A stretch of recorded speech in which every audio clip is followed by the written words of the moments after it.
Quand une clé n'a pas de serrure, est-ce encore une clé ou est-ce déjà un seuil? Ce n'est pas à ton esprit logique que cette question s'adresse, mais à cette part plus ancienne, plus vaste, plus silencieuse, que tu as oubliée sans jamais vraiment cesser de la porter. Car il existe une mémoire enfouie, et elle ne se réveille que lorsque le monde extérieur cesse de faire du bruit. Le manuscrit dont il est question ici n'est pas un livre. Il est un passage. Il n'est pas fait de pages, mais d'épreuves. Il ne se lit pas. Il se reçoit. Et parfois, il disparaît au moment même où l'on croit l'avoir compris. Car ce qu'il contient ne peut s'imposer à celui qui le cherche avec avidité. Il ne parle qu'à l'âme qui a cessé de vouloir. La fortune dont il porte les traces n'est pas une possession. Elle est une fréquence, une présence, un feu qui ne répond qu'à ceux qui ont cessé d'en convoiter les flammes. Ce feu, il te regarde depuis longtemps, mais il ne t'approchera que si tu es prêt à ne plus rien demander. Ici, chaque mot est une brèche, chaque silence une initiation, et chaque révélation n'est qu'une épreuve de dépouillement. Tu ne viens pas pour apprendre, tu viens pour être vidé. Alors entre, et que le manuscrit s'ouvre, si tu n'attends plus rien de lui. Tout commence par un silence, mais pas n'importe lequel. Un silence qui efface, qui raye les anciennes mémoires, qui ne cherche plus à comprendre. Ce premier seuil ne t'enseigne rien, il te désapprend. Car avant de recevoir la fortune invisible, il faut d'abord dissoudre la forme visible de celui qui croit la mériter. Chapitre 1er. La clé. Ne s'offre qu'au vide. Il s'appelait Manel, mais ce nom, il l'avait depuis longtemps laissé derrière lui. Car dans la cité de Vaskara, on disait que quiconque cherche le manuscrit sacré ne devait plus porter de nom. À l'entrée du sanctuaire de pierre noire, aucune porte, seulement un mur lisse, froid, silencieux. Pas d'inscription, pas de serrure, rien. Seulement une phrase gravée sur le front de l'ombre. Celui qui est encore plein sera rejeté. Manel avait traversé les frontières interdites, échappé aux sentinelles du savoir, survécu à la faim, à la solitude, aux tempêtes intérieures. Mais devant cette muraille sans passage, il se heurta à l'énigme que nul ne peut contourner, celle du vide. Car ce n'est pas ton courage qui t'ouvre la voie, ni ta mémoire, ni ton savoir. C'est ce que tu consens à laisser tomber, ce que tu consens à oublier, ce que tu consens à brûler. À genoux devant la pierre, Manel offrit tout ce qu'il croyait être, son prénom, ses titres, ses ambitions, ses questions. Il voulut supplier, mais sa voix l'abandonna. Il voulut comprendre, mais son esprit se vida. Il ne restait que le silence. Ce silence ancien que seuls les temples désaffectés connaissent encore. Et ce fut alors, seulement alors, que la pierre s'effaça. Non pas qu'elle s'ouvrit, elle s'effaça, comme si elle n'avait jamais existé. Ce passage-là n'est pas un couloir, c'est une dissolution. Il entra. Ce que tu entends ici n'est pas une parabole, c'est une loi antérieure à toutes les autres. Une loi que le manuscrit sacré inscrit en lettres de cendre. Rien ne peut te venir si tu es encore plein. Cette plénitude dont nous parlons n'a rien à voir avec la sagesse. Elle a à voir avec les attaches, les fins, les illusions, les demandes, les noms que tu refuses de déposer. Tant que ton esprit cherche à accumuler, il ferme la main. Et une main fermée ne peut rien recevoir. La fortune invisible ne se présente qu'à celui qui consent à devenir un vase vide. Et ce vide-là n'est pas passif. Il est alchimique. Il attire l'invisible comme le feu attire l'ombre. Les anciens disaient « Celui qui vient pour recevoir échouera. Celui qui entre pour se défaire deviendra canal. » Car toute vraie richesse est un passage, pas un poids. Tant que tu veux posséder la richesse, elle t'échappe. Car ce que tu veux posséder commence par t'enfermer. Le manuscrit sacré ne révèle jamais ses premières lignes à celui qui cherche à prendre. Il attend le moment où l'âme est désarmée, où elle ne sait plus ce qu'elle cherche, où elle ne cherche plus. C'est dans ce seuil nu que s'ouvre la première chambre de fortune. Et ce n'est pas un trésor, c'est un feu qui ne consume pas, mais qui vide. Il traverse l'esprit comme une rivière noire. Il ne laisse rien derrière lui, sauf l'espace. Et dans cet espace, une chose apparaît, silencieuse. D'abord en périphérie, puis au centre. Tu ne la regardes pas, tu la ressens, tu ne la saisis pas. Elle descend, la première fortune. Ce n'est ni une maison, ni un coffre, ni une signature. C'est un état, l'état de celui qui ne demande plus, mais qui rayonne. Car la richesse invisible ne répond pas à tes appels. Elle répond à ta vibration. Et ta vibration commence quand tu as tout remis. Ce n'est pas ce que tu possèdes qui fait de toi un être riche. C'est ce que tu consens à libérer. Tu crois que l'abondance commence par une acquisition. Mais le manuscrit rit de cette illusion. Il commence toujours par te demander « Que peux-tu abandonner maintenant ?» Il y a, dans la tradition des gardiens silencieux, un rite dont peu parlent encore. On l'appelle le feu intérieur silencieux. Il n'a ni autel ni encens. Il commence par un papier, un seul, sur lequel tu écris une croyance, une certitude que tu as sur la richesse, sur l'argent, sur l'abondance, que tu portes depuis l'enfance ou depuis 1000 ans. Tu l'écris, tu ne la corriges pas, tu ne la rends pas belle, tu la laisses brute. Puis tu la brûles, pas pour la rejeter, pour l'offrir. Car toute offrande crée un vide, et ce vide appelle une lumière. Mais tu ne dois pas parler après cela. Tu dois rester dans le silence une nuit entière, le cœur sans demande, les paumes tournées vers le ciel comme 2 pétales ouverts. C'est alors, et seulement alors, que la clé se présente. Tu ne la vois pas avec les yeux, tu la ressens dans ton souffle. Elle descend, elle entre, et un mot se pose dans ton esprit. Un mot ancien, une parole que seul ton feu intérieur peut entendre. Ce mot ne sera pas ton mot de pouvoir, il sera ton mot de vide. Et chaque fois que tu le prononceras, les chaînes tomberont d'elles-mêmes. Souviens-toi de ceci. Tant que tu es plein, tu es pauvre. Tu ne peux pas recevoir ce que tu n'es pas prêt à porter. Et tu ne peux porter l'invisible qu'en devenant espace. La première clé ne t'est pas remise par le manuscrit. Elle naît de toi. Et si tu consens à devenir silence, si tu acceptes de devenir absence, alors la richesse se tournera vers toi, car elle reconnaîtra en toi l'un des siens. Chapitre 2, le serment de l'invisible. Il y a longtemps, dans un sanctuaire où les murs portaient encore les traces du souffle des anciens, un maître remit à son disciple une coupe. Elle n'était ni en or, ni taillée dans une pierre rare, simple, brute, vide. Pourtant le maître la tendit comme on remet un talisman. Et il dit ceci: « Cette coupe est vivante, elle ne t'appartient pas, elle t'observe. Elle n'obéit pas à ton désir, elle se lie seulement par serment. Si tu la trahis, elle se taira. Et si elle se tait, tu ne pourras plus jamais entendre le langage de l'invisible. » Le disciple acquiesça, mais dans le silence de son cœur, il doutait. Comment une coupe pouvait-elle vivre? Comment pouvait-elle se briser sans être touchée? Il la garda contre lui, l'étudia, la questionna, puis décida un soir d'en faire usage sans prononcer le serment. Il posa la coupe face à la lune et demanda « Fortune, viens. » « Je suis prêt. » Mais au lieu de répondre, la coupe se fendit. Une fissure infime mais tranchante.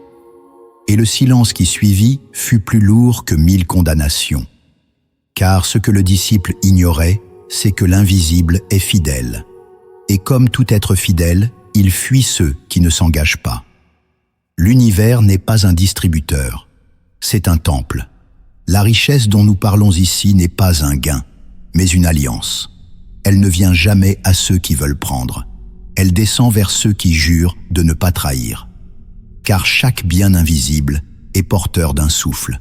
Et ce souffle, si tu l'utilises sans respect, se retourne contre toi. Ce n'est pas une punition, c'est un rappel. Un rappel que la richesse est une fréquence et non un objet. Une fréquence sacrée. Et chaque fréquence sacrée exige un serment. Ce serment n'est pas une prière. Ce n'est pas une demande. C'est une signature énergétique. Lorsque tu dis à la richesse invisible, « Si tu viens à moi, je ne me retournerai pas contre toi. Je ne t'utiliserai pas pour humilier. Je ne t'invoquerai pas pour dominer. Je t'accueillerai comme une flamme que je protège. » Alors elle se penche vers toi et elle reste. Elle ne t'inonde pas, non. Elle s'installe. Elle vit avec toi. Elle devient une présence, une respiration à l'intérieur de la tienne. Tu ne fais plus que recevoir. Tu portes, tu vibres, tu aimantes. Mais celui qui reçoit sans sceller l'alliance, celui-là verra sa fortune se fissurer. Ce qu'il croyait avoir gagné s'échappera comme du sable entre ses doigts. Car l'invisible, lorsqu'il est trahi, ne revient plus par les chemins habituels. Il passe par les songes, par les ombres, par les regrets. Tu croiras que c'est la faute du destin, mais ce sera seulement l'écho d'un serment que tu n'as pas fait. Tu crois que l'univers récompense les méritants. Mais ce que le manuscrit sacré révèle, c'est que l'univers répond aux engagés. Et l'engagement ici n'est pas visible. Il ne se signe pas devant témoins. Il se signe devant le miroir de l'eau, dans le silence de la nuit. L'eau, parce qu'elle ne ment jamais. La nuit, parce qu'elle écoute sans jugement. Le rituel est simple, mais exigeant. Tu poses ta main gauche sur ton cœur, la droite dans l'eau. Et tu ne dis rien au début. Tu respires. 3 fois. Tu inclines la tête. Et seulement alors, à voix basse, tu prononces ton serment. Pas un texte appris. Pas une formule magique. Mais une parole sortie du noyau. Une parole de lien. Une parole de fidélité. Et cette parole te suivra. Elle te transformera. Tu ne pourras plus faire commerce comme avant. Tu ne pourras plus parler de richesse comme avant. Tu ne pourras plus convoiter comme avant. Car le serment inscrit un nouveau langage dans ton souffle. Il grave une signature dans ton champ magnétique. Et cette signature appelle. Elle appelle la fortune invisible comme le sang appelle la lignée. Souviens-toi de ceci. L'invisible ne donne rien. Il scelle des pactes. Et ces pactes sont vivants. Ils vibrent, ils respirent, ils veillent.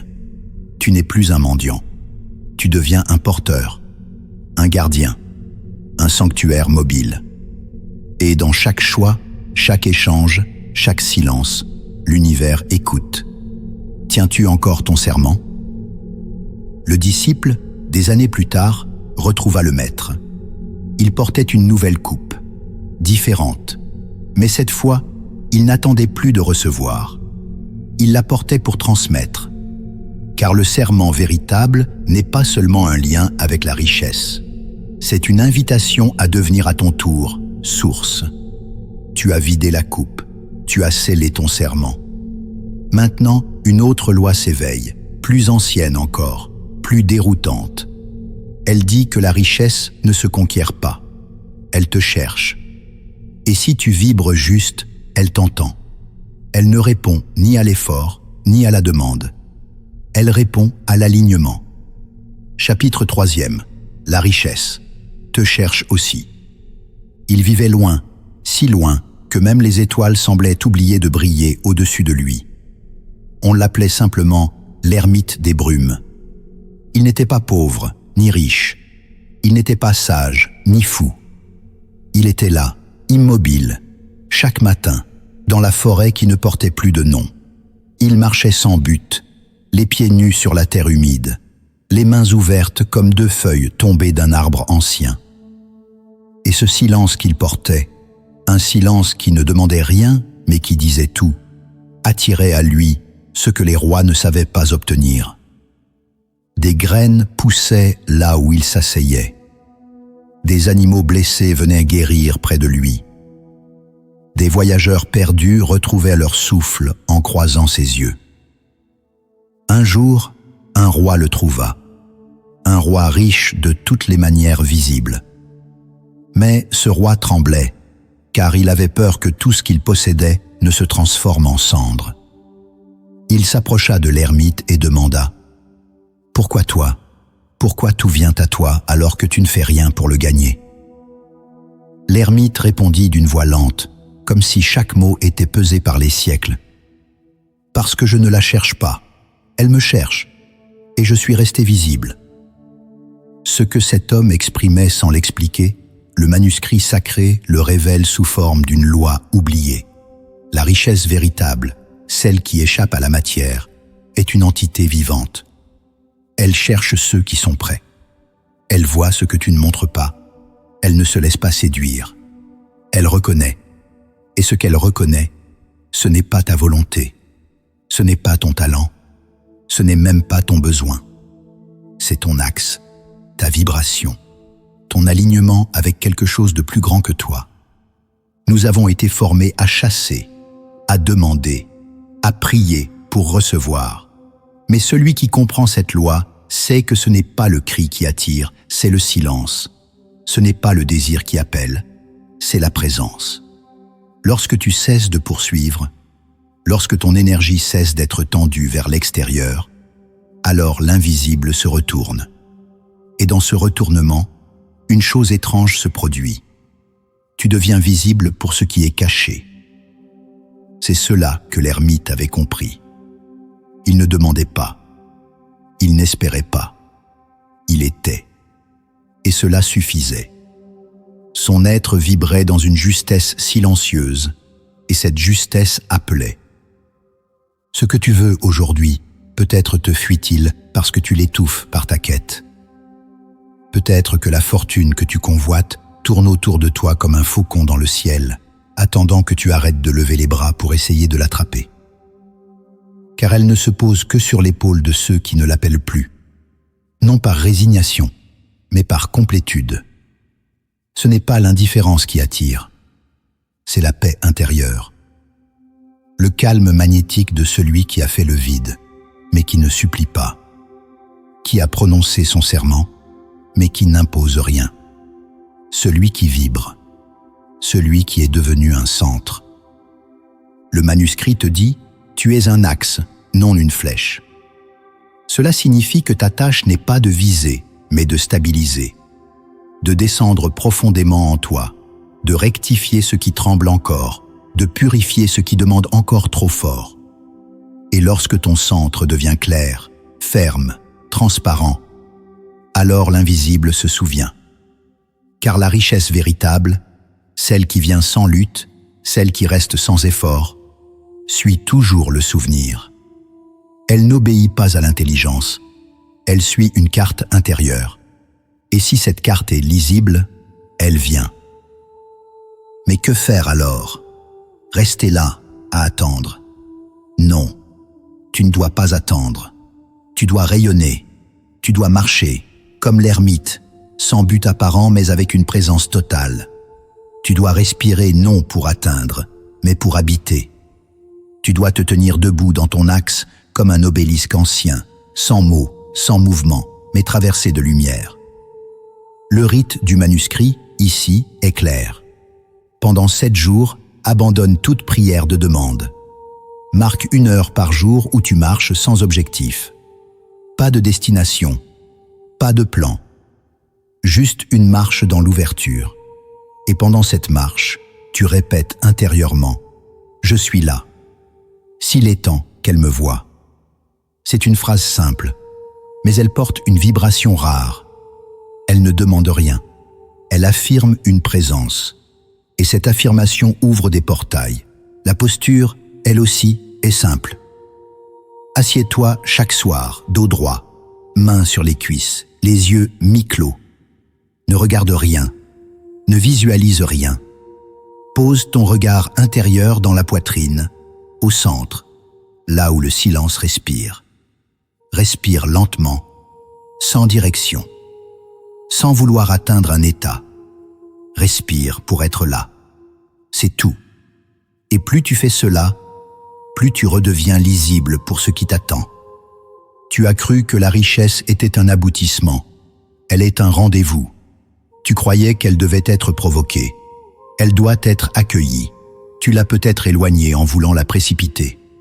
Mais si tu t'ancres dans l'axe, si tu vibres sans vouloir, si tu es là sans attente, alors elle viendra. Pas comme un miracle, mais comme une évidence. Car elle te cherchait déjà. Tu avances depuis longtemps, mais une tension demeure. Un fil invisible, tendu en toi, qui murmure sans cesse « Quand ?» Cette voix intérieure te vole ta paix. Elle croit attendre l'or, mais en vérité, elle le repousse. Car l'abondance véritable ne descend jamais dans l'empressement. Elle attend que tu sortes du temps. Chapitre 4e. L'or ne vient qu'au cœur dégagé du temps. Il était jeune, le scribe, trop jeune pour comprendre que les choses éternelles ne se livrent pas aux pressés. Chaque matin, il gravissait la montagne pour rejoindre l'ancien. Et chaque matin, il posait la même question. « Maître, quand vais-je recevoir l'art? Quand viendra la transmission ?» Mais l'ancien restait silencieux. Il écrivait dans la poussière. Il écoutait le vent. Il regardait l'ombre des nuages s'allonger sur les pierres. Le jeune homme devenait de plus en plus nerveux. Il comptait les jours, puis les heures. Il mesurait les silences comme on mesure un châtiment. Il en venait à douter, à accuser, à supplier, jusqu'à ce matin-là. Le vieil homme lui tendit un objet enveloppé de toile de lin. Le jeune homme l'ouvrit. Un sablier, mais sans sable, vide. « Maître, il manque l'essentiel, il ne fonctionne pas. » L'ancien sourit et dit « Non, il contient déjà tout. Lorsque tu verras cela, tu seras prêt. » Le manuscrit sacré est clair. L'or véritable ne descend jamais dans un cœur enfermé dans l'horloge. Ce que nous appelons le temps est une invention des êtres déconnectés du rythme cosmique. Nous avons transformé l'éternité en secondes. Nous avons réduit l'infini à une ligne. Et dans cette ligne, nous avons inséré l'angoisse. Le « quand » est la plus puissante prison jamais inventée. Car tant que tu demandes « quand », tu déclares que tu ne possèdes pas encore. Et tant que tu vibres dans le manque, tu ne peux attirer le trop-plein. L'impatience n'est pas un défaut moral. C'est une fracture énergétique. Elle contracte ton champ, elle bloque la réception. Car dans l'univers invisible, la richesse est un flux, une onde, une danse. Et elle ne se pose que là où tout est déjà tranquille. Lorsque tu attends, tu retiens. Lorsque tu calcules, tu comprimes. Lorsque tu demandes une date, tu refuses le mystère. Et sans mystère, l'or ne vient pas. Le scribe, avec son sablier vide, comprit au fil des semaines que ce n'était pas le temps qui manquait, c'était lui qui en voulait trop. Il essaya de remplir le sablier de sable, puis de riz, puis de poussière d'encens. Mais chaque matière s'échappait. Rien ne tenait. Jusqu'à ce qu'il cesse d'essayer. Il retourna le sablier vide chaque matin, en silence. Il arrêta de demander. Il arrêta de compter. Et un jour, sans prévenir, alors qu'il était simplement assis dans le soleil du matin, le maître s'approcha, posa sa main sur son épaule et dit « Maintenant, tu es prêt. Tu n'as plus de calendrier intérieur. L'or peut enfin entrer. » Le manuscrit dit « L'abondance est une épouse farouche. Elle n'épouse que ceux qui ne la forcent pas à venir. Tu crois que l'univers te répondra plus vite si tu insistes. Mais chaque insistance éloigne. Car l'univers, pour t'apporter l'or, doit t'éprouver. Il doit voir si tu es capable de demeurer stable, même lorsque rien n'arrive. Il doit te voir tranquille, même lorsque le monde court. Et c'est dans cette immobilité, cette paix vibratoire, que quelque chose descend. Une première lumière, un souffle, puis l'or, mais jamais comme tu l'avais imaginé. Le rite ici est simple et puissant. Prends un sablier. Ouvre-le, vide-le. Ne jette pas le sable. Garde-le ailleurs, mais ne le regarde plus. Chaque matin, prends le sablier vide et retourne-le. Observe le vide couler.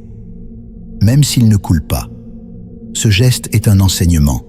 Il te dit « Ce qui compte ne se mesure pas. Ce que tu es en train de faire n'est pas symbolique, c'est énergétique. Tu es en train de te dégager de l'illusion du temps. Tu es en train d'habiter l'éternité. Et à chaque instant, dans la journée, que ce soit en marchant, en mangeant, en priant, veille à ce que ton cœur ne dise pas « Combien de temps encore ?» Car cette phrase, lorsqu'elle surgit, scelle les portes. Elle signe que tu n'as pas encore compris. À l'inverse, lorsque tu peux être là, entièrement là, sans délai intérieur, sans projection future, alors la richesse se rapproche. Tu ne l'appelles plus. Elle vient. Non pas comme une récompense, mais comme une évidence. Le scribe devint maître, non parce qu'on lui donna un titre, mais parce que le temps en lui s'était dissous. Il savait désormais que chaque chose a son heure, mais que l'heure ne peut être connue. Elle ne peut qu'être accueillie. Et cette capacité à accueillir sans délai fait de toi un canal, un gardien, un point fixe dans la spirale du monde. Souviens-toi, la fortune invisible descend toujours dans les espaces où le temps s'est arrêté. Ce ne sont pas les jours qui passent qui t'en approchent, mais la qualité de ton silence. L'or n'est pas le fruit du temps. Il est le fruit du détachement du temps. Et celui qui parvient à demeurer sans camp entre dans la salle intérieure où toutes les richesses attendent déjà. Tu crois avoir perdu. Mais en vérité, c'est la présence qui s'est retirée. Non pas en criant, en s'effaçant. Ce que tu n'as pas salué, ce que tu as traité comme banal, s'est détourné. L'abondance est une flamme sacrée. Et toute flamme non honorée s'éteint, non par colère, mais par oubli. Chapitre 5e. Ce que tu n'honores pas te quittera en silence. Il possédait tout, ou presque. Une maison que le vent respectait, des objets rares que les visiteurs admiraient en silence, des signes de prospérité que nul ne pouvait nier. Et pourtant, ce que les yeux ne voyaient pas, c'était que sa richesse s'était déjà levée pour partir. Elle n'avait pas claqué la porte. Elle n'avait pas crié son départ. Elle avait simplement cessé d'être là. Un jour, il ouvrit ses coffres et les pièces semblaient ternes. Les tissus perdaient leur éclat. Les visiteurs ne revenaient plus. Il crut à une malédiction. Il consulta les sages. Il consulta les marchands. Rien. Puis, en dernier recours, il consulta l'oracle. Une femme vieille comme les racines d'un monde oublié, aux yeux si clairs qu'il renvoyait au vide. Elle n'écouta pas ses plaintes. Elle lui tendit un miroir, puis murmura « Tu n'as rien perdu. C'est ce que tu as méprisé qui s'est éteint. Ce que tu ne bénis pas s'efface. Ce que tu n'honores pas se détourne. » Elle lui demanda de rentrer chez lui, de chercher l'objet qu'il avait reçu le premier jour où la richesse était entrée dans sa vie. Il fouilla. Il oublia. Il chercha encore. Et il retrouva dans un coin d'ombre une petite bourse de lin, brodée à la main, reçue d'un ancien ami. Elle était là, couverte de poussière, oubliée, sans souffle. Et dans cet oubli, il vit tout. C'est à partir de ce silence qu'avait commencé le retrait. Le manuscrit sacré est formel. Ce que tu ne révères pas se retire. Il n'y a pas de perte brutale dans l'invisible. Il n'y a que des absences construites, goutte après goutte, par la négligence. La richesse ne demande pas qu'on la glorifie, mais elle exige d'être reconnue. Elle n'a pas besoin d'être servie. Elle doit être sentie. Et ce que tu ne ressens plus, ce que tu ne remercies plus, commence à mourir dans ton champ. L'invisible est un tissu vivant. Chaque objet, chaque souffle, chaque don porte en lui un esprit. Et cet esprit, comme toute chose vivante, a besoin d'attention, de respect, de chaleur. Si tu le traites comme un dû, tu cesses d'être en lien. Tu ne possèdes plus, tu oublies. Et dans cet oubli, le lien se dissout. L'homme qui méprise le don ouvre la porte à la perte. Pas parce que le don est jaloux, parce qu'il est vivant. Il écoute ton cœur. Il sent si tu bénis encore, si tu t'émerveilles encore. Et s'il ne sent plus rien, il s'éloigne. Ce départ n'aura pas de bruit. Tu ne verras pas les anges quitter ta maison. Tu ne verras pas les graines refuser de pousser. Tu verras juste une lenteur s'installer, un flou, une désorientation. Et un matin, tu diras, il n'y a plus rien. Mais ce ne sera pas vrai. Il y avait encore. Tu as simplement cessé de voir. Le manuscrit transmet un art ancien, l'art de l'honneur silencieux. Il dit « Chaque chose que tu reçois, regarde-la comme si elle t'avait été donnée par un roi. Et chaque fois que tu l'utilises, fais-le avec révérence. » Ce n'est pas un théâtre, c'est une fréquence. Lorsque tu tiens un objet, un vêtement, une pièce, une parole, et que tu le fais avec soin, avec beauté, avec présence, tu scelles un pacte invisible. Tu prolonges la vie de l'abondance en toi. Et cette prolongation attire d'autres dons, car l'invisible dit « Là, je suis honoré. Là, je peux rester. » Il n'est pas besoin d'autel pour honorer. Il suffit de faire place, de poser, de toucher lentement, de remercier en silence. Chaque soir, choisis un objet que tu possèdes. Pas le plus rare, pas le plus précieux, celui que tu avais oublié.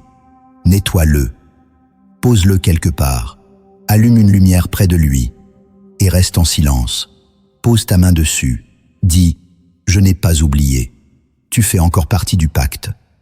Ce geste simple, répété, rectifie ton chant. Il rallume la flamme. Et tu verras que peu à peu, les signes reviennent. L'or, d'abord par des choses subtiles. Une rencontre, un écho, une paix. Puis, des flux plus visibles. Mais cette fois, ils viendront pour rester, parce qu'ils seront vus. Ce que tu traites avec soin grandit. Ce que tu oublies se retire. Ne demande pas « Pourquoi cela m'a-t-il été enlevé ?» Demande « Qu'ai-je cessé d'honorer ?» Car toute perte contient une mémoire d'indifférence, et tout retour commence par une inclinaison. L'homme qui avait retrouvé la bourse ancienne la nettoya. Il la plaça dans un coffret. Il l'ouvrait chaque matin, sans demande, juste pour saluer, juste pour dire « Je vois encore, je respecte encore, je n'ai pas oublié ». Et peu à peu, la richesse revint. Elle ne le combla pas, elle l'entoura, elle l'habita. Et lui, il sut qu'il ne possédait rien. Il vivait en alliance. Il y a en toi des barrières que tu n'as pas construites avec tes mains, mais avec tes pensées. Chaque fois que tu jalouses, tu te condamnes. Tu veux, mais tu refuses en silence.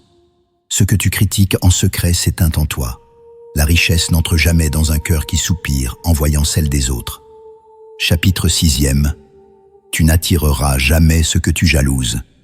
Ils étaient deux élèves du même maître dans une cité où les mots pesaient plus lourd que l'or. Le premier s'appelait Saïr, l'autre Hélion. Tous deux avaient reçu les mêmes enseignements, les mêmes rituels, la même transmission. Mais peu à peu, une différence invisible s'installa. Saïr regardait les dons des autres avec silence et respect. Il saluait ce qu'il voyait, même lorsqu'il ne comprenait pas. Lorsqu'un frère recevait un symbole, il disait « Que cela grandisse en lui et que cela me montre ce qui m'est possible ». Mais Hélion, lui, ressentait un feu intérieur chaque fois qu'un autre était béni.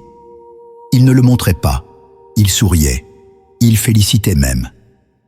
Mais dans le silence de sa poitrine, une voix grondait « Pourquoi lui et pas moi ?» Cette voix, il ne l'éteignait pas, il la nourrissait. Il croyait que c'était juste, que c'était légitime. Et chaque jour, il s'éloignait, sans le voir, jusqu'au jour où le maître posa un miroir devant lui et dit « Regarde bien, Ce n'est pas ta pauvreté que tu vois, c'est ta dissonance. Tu n'as pas été oublié, tu t'es exclu.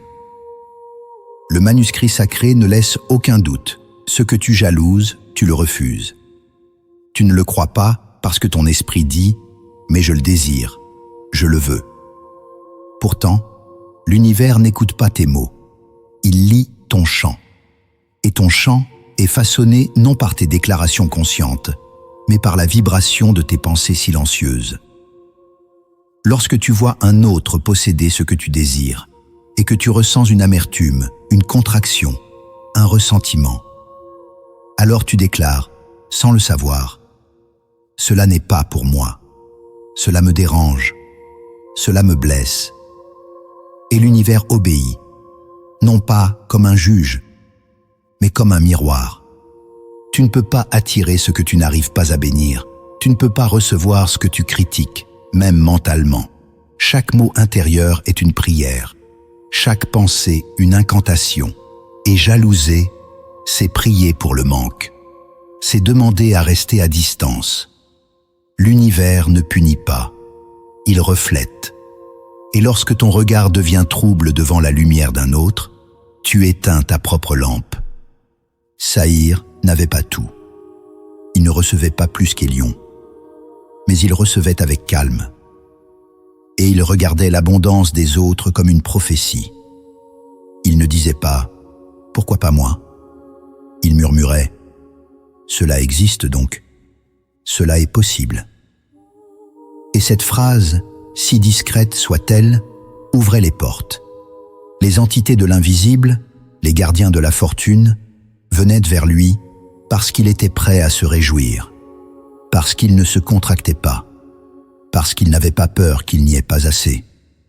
Car au fond, la jalousie est la foi secrète que l'univers est limité, que s'il donne à l'un, il doit priver l'autre. Et tant que tu vibres ainsi, tu t'interdis toi-même l'abondance. Le manuscrit enseigne un rituel peu connu, celui de la bénédiction croisée. Pendant 9 jours, choisis chaque jour un élément que tu vois chez un autre, une parole, un bien, une lumière, une victoire, et bénis-le, à voix basse, ou en silence, mais profondément. Dis, je célèbre cela comme une promesse. Cette phrase n'est pas une formule, elle est un pont. Tu ne célèbres pas l'autre pour t'humilier. Tu célèbres pour signaler à l'invisible que tu es prêt, que tu ne crains pas, que tu es un cœur ouvert et non un poing serré. Et chaque fois que la jalousie monte, car elle montera, transforme-la, immédiatement. Dis à ton esprit, ce que je vois est ce que je suis en train d'attirer. Et tu verras, en quelques jours, ton champ vibratoire changera, non par magie, mais par cohérence. Tu deviendras lisible, tu ne dégageras plus de brouillard, tu deviendras clair. Et dans cette clarté, les choses viendront, lentement peut-être, mais avec fidélité. Hélion, après son exil face au miroir, comprit. Il retourna voir les frères qu'il avait secrètement jugés. Il s'inclina. Non devant eux, mais devant ce qu'ils portaient. Il dit « Je n'avais pas vu. Ce que vous portez me parle. Ce que vous portez me révèle. Ce que vous portez me prépare. » Et ce jour-là, sans cérémonie, sans rituel, quelque chose en lui se dénoua. Une première lumière s'alluma. Et la richesse, elle, commença à revenir. Souviens-toi, le monde invisible n'obéit pas à la volonté. Il répond à l'admiration. Admire avec pureté, et tu deviendras un pôle. Jalouse en silence, et tu deviendras un mur. Et entre ces deux états se joue toute ta capacité à recevoir. Tu dis manquer. Tu attends, tu espères, tu invoques. Mais as-tu regardé ce que tu refuses encore d'offrir? Ce que tu veux recevoir se tient derrière ce que tu n'as pas encore osé libérer. L'abondance ne descend pas sur ceux qui retiennent. Elle passe à travers ceux qui donnent, même quand le don semble une perte. Chapitre 7e. Le don que tu refuses de faire est ce qui te manque. Elle avait tout essayé. Des prières soufflées à l'aube, des encens lourds comme les mots qu'elle ne disait jamais. des talismans achetés aux marges des marchés anciens. Elle avait empilé les secrets comme on empile les pierres sur une tombe. Et pourtant, rien. La richesse ne venait pas. Elle la sentait proche, comme une respiration derrière un mur, mais jamais assez proche pour entrer. Un soir, elle s'assit dans un lieu abandonné. Une sorte de chapelle sans nom, ouverte au vent et aux poussières du temps. Là, un vieil homme, presque invisible dans l'obscurité, lui dit « Tu ne manques de rien, tu es simplement fermé. Ce que tu cherches à attirer, tu refuses encore de le faire passer par toi. C'est ta rétention qui crée le manque, ce n'est pas ton absence. » Elle voulut répondre, il n'y avait plus rien à dire. Elle comprit. Dans son cœur, elle savait ce qu'elle retenait. Le manuscrit sacré trace une loi oubliée. Tout ce que tu crois manquer correspond exactement à ce que tu refuses encore d'offrir. Tu veux recevoir l'amour, mais tu ne le donnes pas. Tu veux recevoir la lumière, mais tu l'éteins en l'autre. Tu veux recevoir l'abondance, mais tu refuses d'en être le canal. Et tu crois que c'est parce que tu es vide, mais en vérité, c'est parce que tu retiens. L'univers ne récompense pas les méritants. Il traverse les ouverts. Il cherche des conduits, pas des coffres. Et si tu n'ouvres pas, il ne force jamais. Ce que tu n'as pas encore demande à passer par toi. Pas pour être possédé, mais pour être donné. Et lorsque tu consens à offrir ce que tu crois ne pas avoir, tu le reçois. Non comme une conséquence, mais comme un effet naturel. Le don alchimique est l'acte par lequel le vide devient plénitude. Et ce don ne se mesure pas à sa taille, il se mesure à la peur qu'il soulève. Le véritable don est celui qui te fait trembler, celui qui te fait douter, celui que tu crois ne pas pouvoir te permettre. C'est lui qui te libère. Tu crois devoir attendre que l'univers te remplisse avant d'oser donner. Mais le manuscrit rit de cette croyance.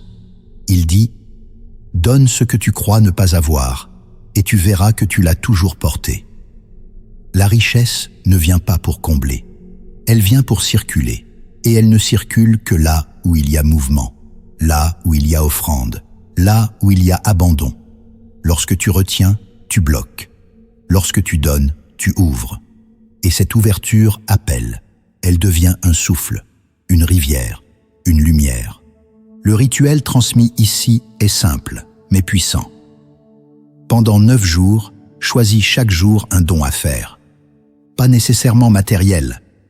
Cela peut être une parole que tu n'as jamais osé prononcer, une bénédiction que tu n'as jamais donnée, une aide que tu as toujours retenue, une offrande invisible, mais que ce don soit lié à ce que tu veux recevoir. Tu veux recevoir plus d'écoute. Écoute profondément. Tu veux recevoir plus de soutien? Soutiens. Tu veux recevoir plus de lumière? Honore la lumière des autres. Chaque acte est une incantation. Chaque geste devient un portail. Et chaque matin, pose ta main sur ton cœur. Respire. Dis en silence « Je suis déjà ce que je cherche. » Et je le libère. Cette phrase, si elle est dite avec vérité, transformera ton chant. Elle changera la texture de ton aura. Elle fera de toi non plus un mendiant, mais un passage. Et les passages attirent. Les coffres, eux, rouillent. La femme, après avoir quitté la chapelle, retourna chez elle. Elle rassembla ce qu'elle avait caché. Une lettre jamais envoyée, un poème qu'elle n'avait jamais lu à voix haute, une somme qu'elle gardait pour plus tard. Et elle offrit, sans bruit, sans témoin. Elle offrit. Et le lendemain, rien ne changea. Puis, 2 jours plus tard, un signe, une voix, une ouverture, et dans les semaines qui suivirent, l'abondance revint. Mais cette fois, elle ne venait pas comme une faveur. Elle venait comme un prolongement d'elle-même, car elle passait par elle. Souviens-toi, le manque est une illusion née de la peur de donner. Ce que tu refuses d'offrir t'enferme. Ce que tu libères te révèle. Et lorsque tu offres, même tremblant, même hésitant, tu deviens enfin ce que tu es, un canal sacré. Et c'est par toi que la fortune invisible entre dans le monde. Tu le vois comme une pièce, un billet, un chiffre. Mais ce que tu appelles argent n'est que la croûte visible d'une énergie profonde. Une onde ancienne, malléable, vivante.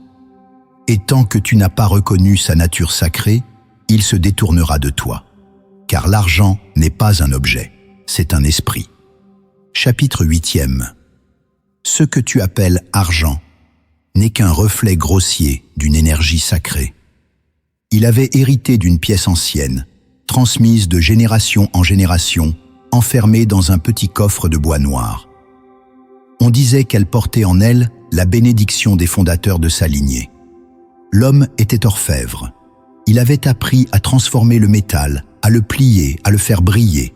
Mais cette pièce, il ne la regarda pas avec révérence. Il la vit comme matière. Il la fit fondre. Il la transforma en collier. Ce fut ce jour-là que tout bascula. Les commandes cessèrent d'affluer. Les outils s'émoussèrent. Sa maison perdit son souffle. Un soir, un visiteur inconnu, vêtu de silence, entra dans son atelier et dit « Tu as brisé un seau. Ce n'était pas un objet, c'était un porteur d'énergie. Tu n'as pas fondu de l'or, tu as dissous une mémoire. » Le manuscrit sacré enseigne ceci. L'argent n'est pas un simple outil. C'est une présence. Ce que tu manipules avec insouciance, l'univers le lit avec précision. L'argent n'est pas neutre. Il capte, il prolonge, il amplifie. Il est la condensation visible d'une onde invisible. Cette onde ne se laisse pas toucher sans conséquence. Lorsque tu traites l'argent comme un simple moyen, il devient muet. Lorsque tu l'approches avec sacralité, il s'éveille. Et ce réveil transforme tout. Il ne s'agit pas ici de sacraliser la richesse par obsession. Il s'agit de comprendre que chaque flux porte un esprit. L'argent est un fluide. Et ce fluide, comme tout courant, a une source. Cette source est vibrationnelle. Elle ne coule qu'en réponse à une conscience particulière. Tant que tu ne vibres pas avec la juste posture, tu ne fais que ramasser les miettes d'un grand banquet. Car la table véritable ne s'ouvre qu'à ceux qui reconnaissent ce qu'ils tiennent. Tu crois que l'argent répond à l'effort, parfois.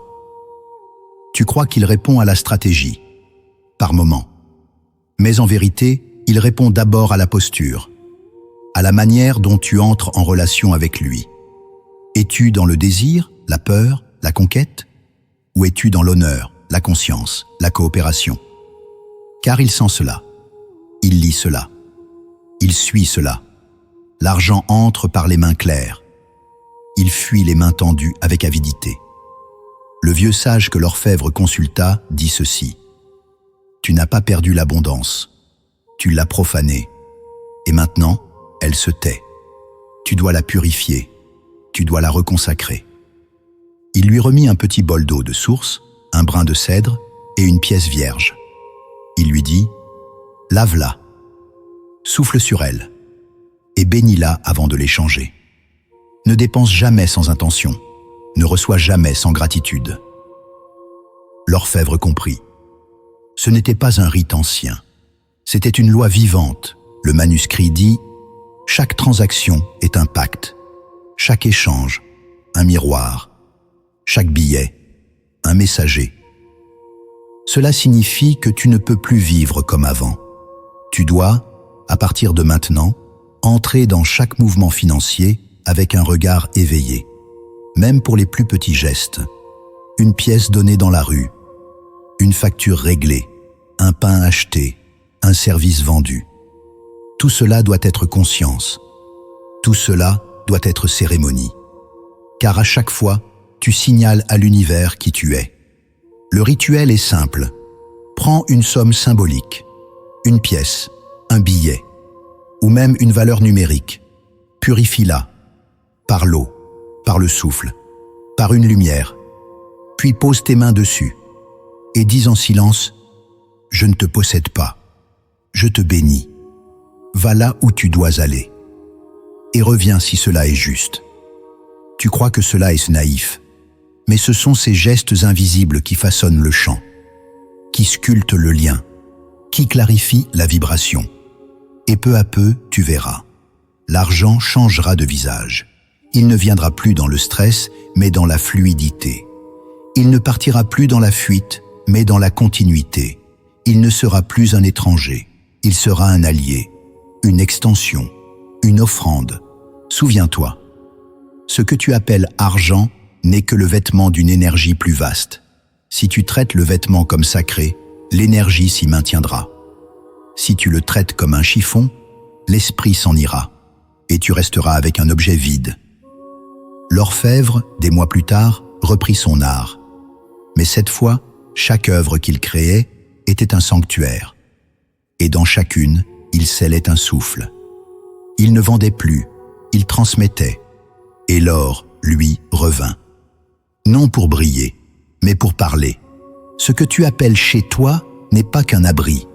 C'est un miroir. Chaque mur, chaque recoin, chaque silence est une parole de ton monde intérieur.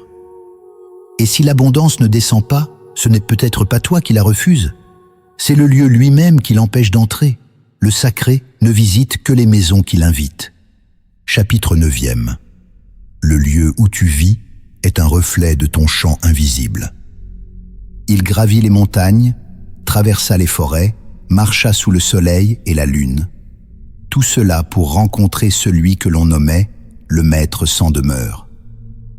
Arrivé au sommet, épuisé, le pèlerin trouva une maison modeste, à peine visible, bâtie de pierre et de silence. Il s'attendait à des statues, des encens, des tapisseries anciennes. Il n'y avait rien de tout cela. Et pourtant, dès qu'il franchit le seuil, il sentit que quelque chose s'ouvrait en lui. L'air y était si pur qu'il semblait venir d'un autre monde. Chaque objet avait sa place. Chaque recoin respirait la paix. Le sol, nu, vibrait comme un tambour éteint. Il s'assit. Le maître lui versa une coupe d'eau claire et dit simplement « Tu aurais pu ne pas venir. Il suffisait de purifier ta maison. Elle t'aurait tout révélé. » Le manuscrit sacré l'enseigne sans détour. Ton espace de vie est le reflet direct de ton champ invisible. Ce que tu refuses de voir chez toi te parle de ce que tu refuses de regarder en toi. Une pièce encombrée est un mental surchargé. Une lumière absente est une pensée éteinte. Une poussière accumulée est une peur non nettoyée. Tu crois vivre dans un lieu neutre.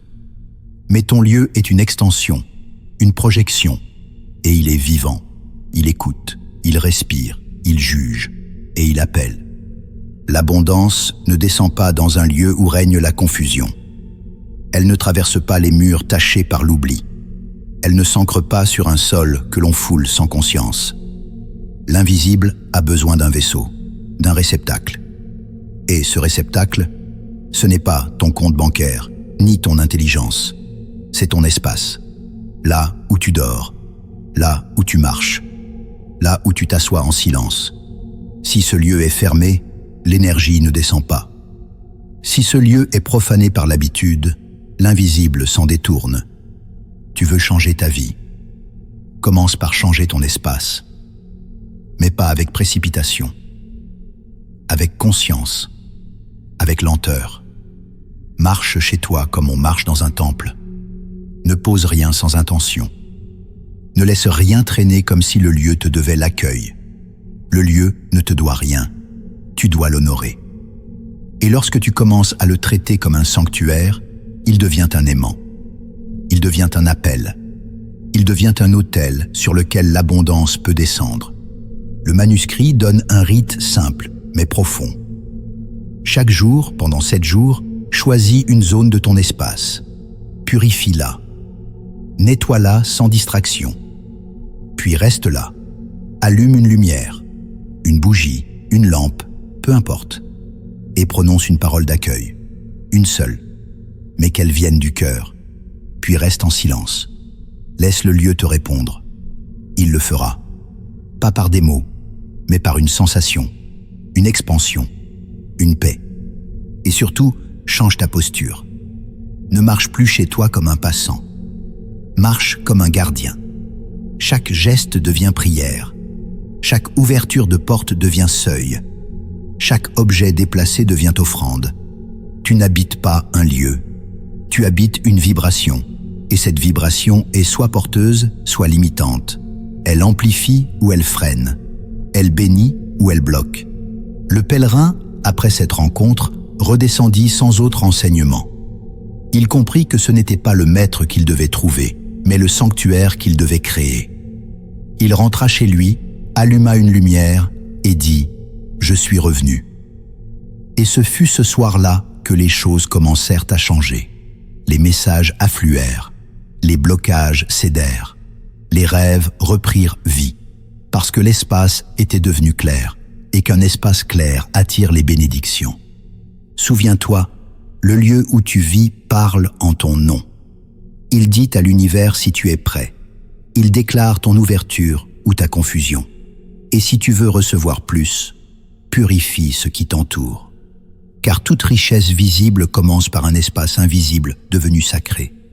Ce que tu reçois n'est jamais plus grand que ce que tu crois mériter. Tu peux prier, supplier, invoquer. Mais tant que ton identité intérieure reste étroite, rien ne tient. Car l'univers n'accorde pas l'abondance à ceux qui ne peuvent l'apporter. Il ne punit pas, il protège, et il attend que tu t'élargisses. Chapitre 10e. Tu ne peux pas recevoir au-delà de ce que ton identité te permet. Il avait grandi dans la poussière, dans l'ombre des autres, avec une phrase répétée comme un battement dans son cœur. Tu n'es pas fait pour ça. Ce ça, il ne le définissait même plus.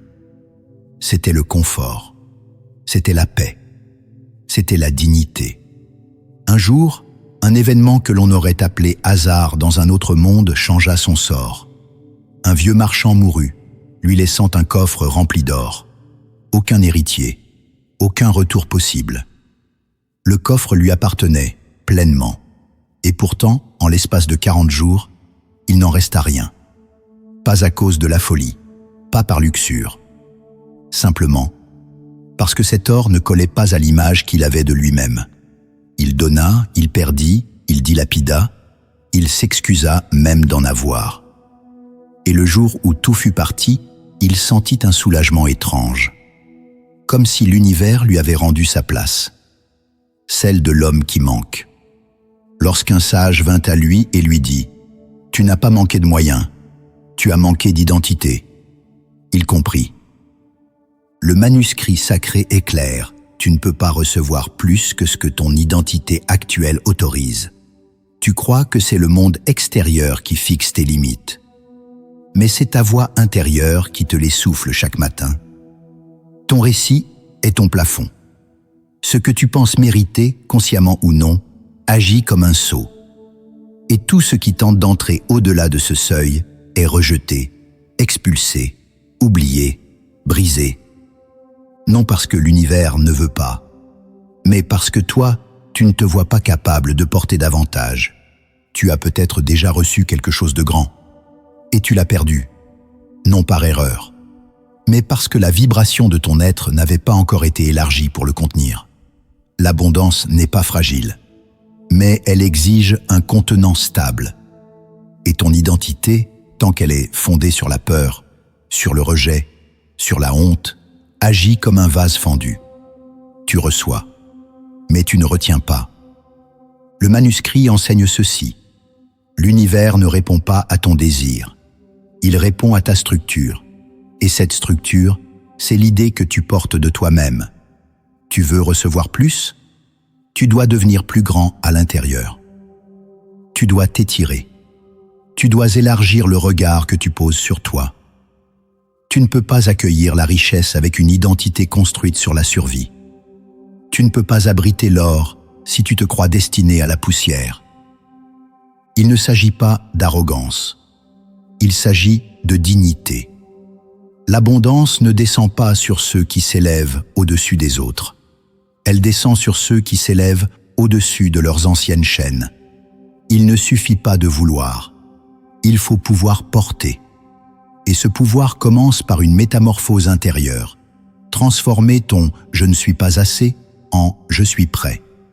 Non pas avec les mots, avec la vibration. Le rituel proposé ici est celui du miroir éveillé. Chaque matin, tiens-toi face à ton reflet. Pas pour te corriger, pas pour te juger, mais pour parler. Pose tes yeux dans les tiens et dis « Je suis capable d'honorer ce que je reçois. Je suis prêt à porter plus. Je suis digne de servir ce qui vient. » Dis-le à voix basse. Observe ce qui résiste. Observe les pensées qui surgissent. Ne les combats pas. Accueille-les. Puis dis-le à nouveau, jusqu'à ce que cela sonne juste. Et chaque jour, ajuste ta posture. Redresse ton dos. Lève légèrement ton menton. Non par orgueil, mais par présence. Pose ta main sur ton plexus. Respire et ressens. Tu n'es pas ce que tu as vécu. Tu es ce que tu décides maintenant de porter. Souviens-toi, l'abondance ne fuit pas. Elle attend que tu deviennes un être capable de la contenir sans te briser. Et ce que tu es capable de contenir dépend entièrement de l'image que tu refuses ou acceptes d'habiter. Si tu changes ton être, tu changes ton seuil. Et si ton seuil s'élève, tout s'ouvre. Tu peux prier, méditer, purifier ton espace et honorer les lois. Mais si tu refuses ta mission, rien ne tiendra. Car l'univers n'alimente pas ce qui fuit sa fonction.